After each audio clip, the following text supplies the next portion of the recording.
7:39 on Acadiana's Morning News. I figured this music just set the tone perfectly. In our news, Ian yesterday had a chance to go out to Lafayette Economic Development Authority's press conference where they were able to talk about some good news. And so Gregg Gothreaux with LEDA is joining us on the line. Well, good morning.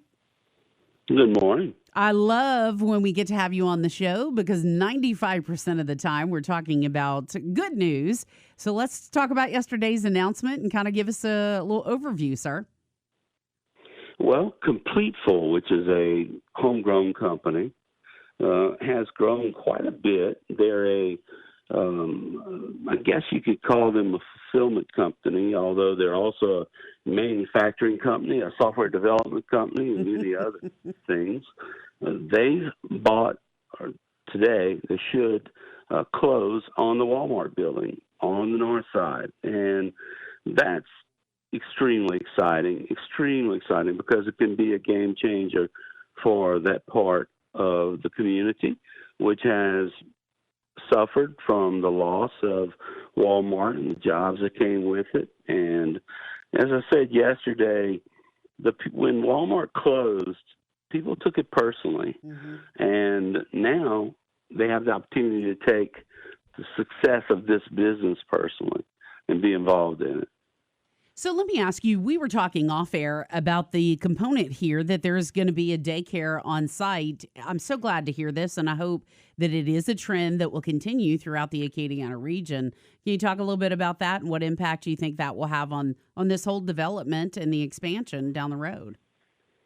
Well, based on past history with some facilities that did not have those kinds of advantages, I think it's huge. I think it's very important.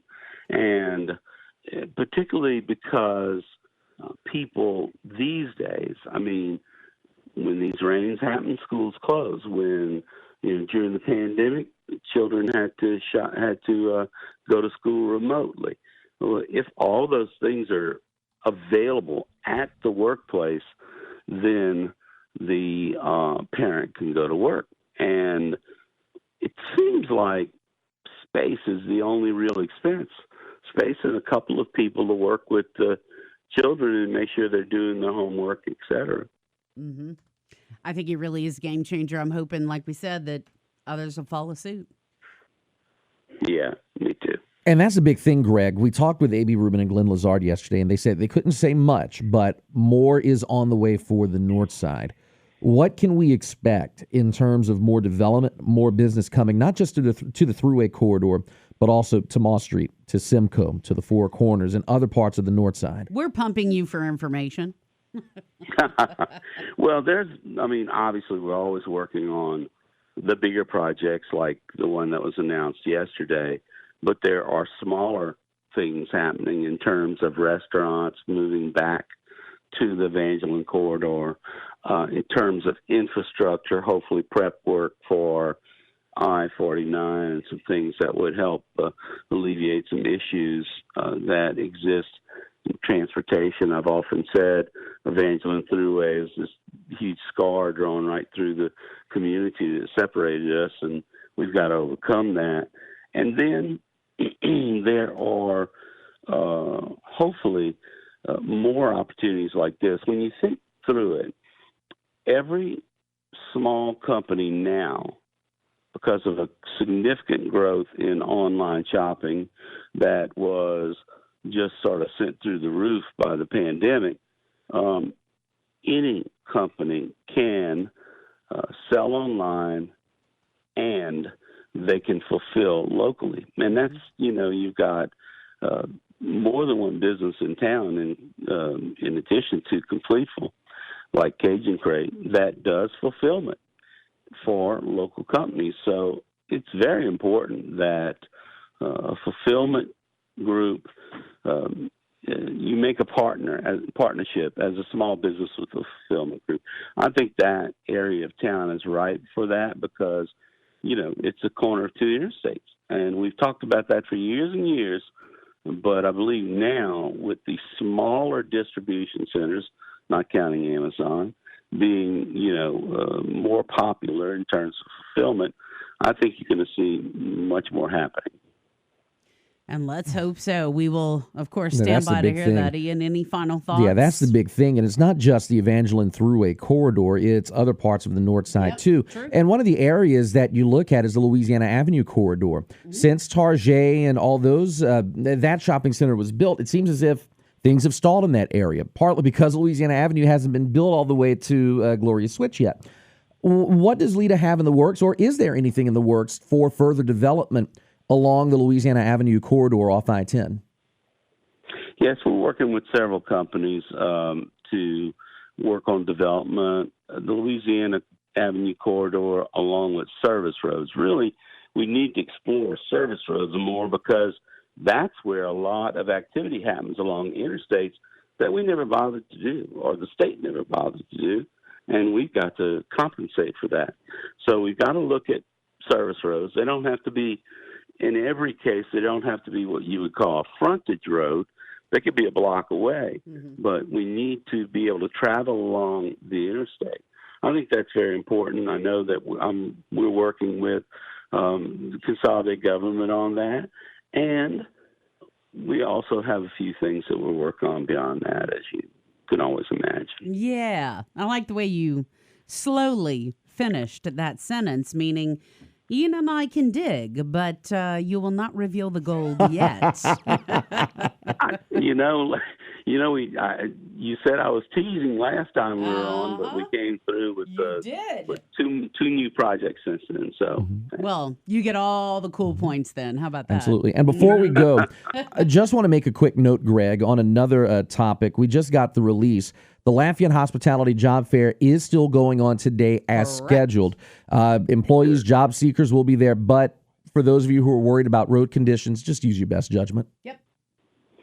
Yeah, as of yesterday, we had like 27 companies signed up. And obviously, there's been enough media attention to the fact that these companies are struggling to find employees. And so we wanted to make sure that everybody who was interested in a job in hospitality could be there. And I think that the water's, as you all mentioned earlier, the water's gone down dramatically. So I'm hoping that people can get out and visit with these companies. Indeed. If you already were planning on doing this, you got to get out there. There are jobs that are available in this community. Gregg Gothreaux, the head of LEDA, Lafayette Economic Development Authority. Thank you for once again talking about some good news in our community. Appreciate y'all very much. Thank you. You too, Thank sir. you. Coming up now on 748 on Acadiana's Morning News. So obviously we hope to hear more about that in the future, but he's right.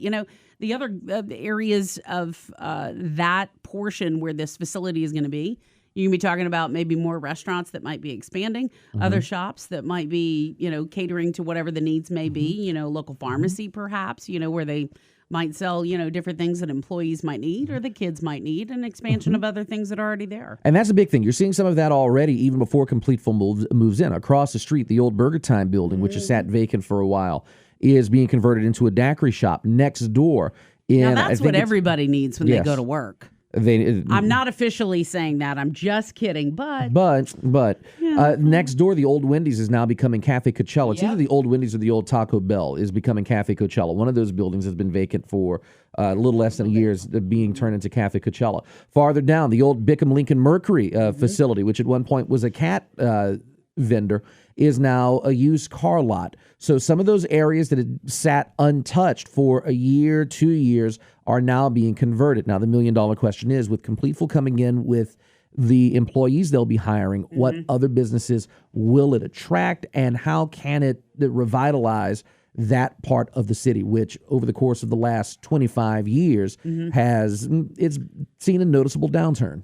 And it has. And I wonder, too, for a long time, there were actually incentives for moving and locating in some of these areas. So hopefully businesses that might be thinking of moving and locating in this area can look at that. Maybe there might be expansion for another current existing business that perhaps could add another addition to whatever their company might be, maybe get some tax breaks there. And that's the thing. with practically everything in the southern end of Lafayette Parish being exhausted, and you look at the northern end of the parish, Karen Crow, quote unquote, Upper Lafayette, and all the available space is pretty much gone. There's only one place left to look, and that's the area that's been neglected for the last 30 years, and that's the center of Lafayette, the heart of the city.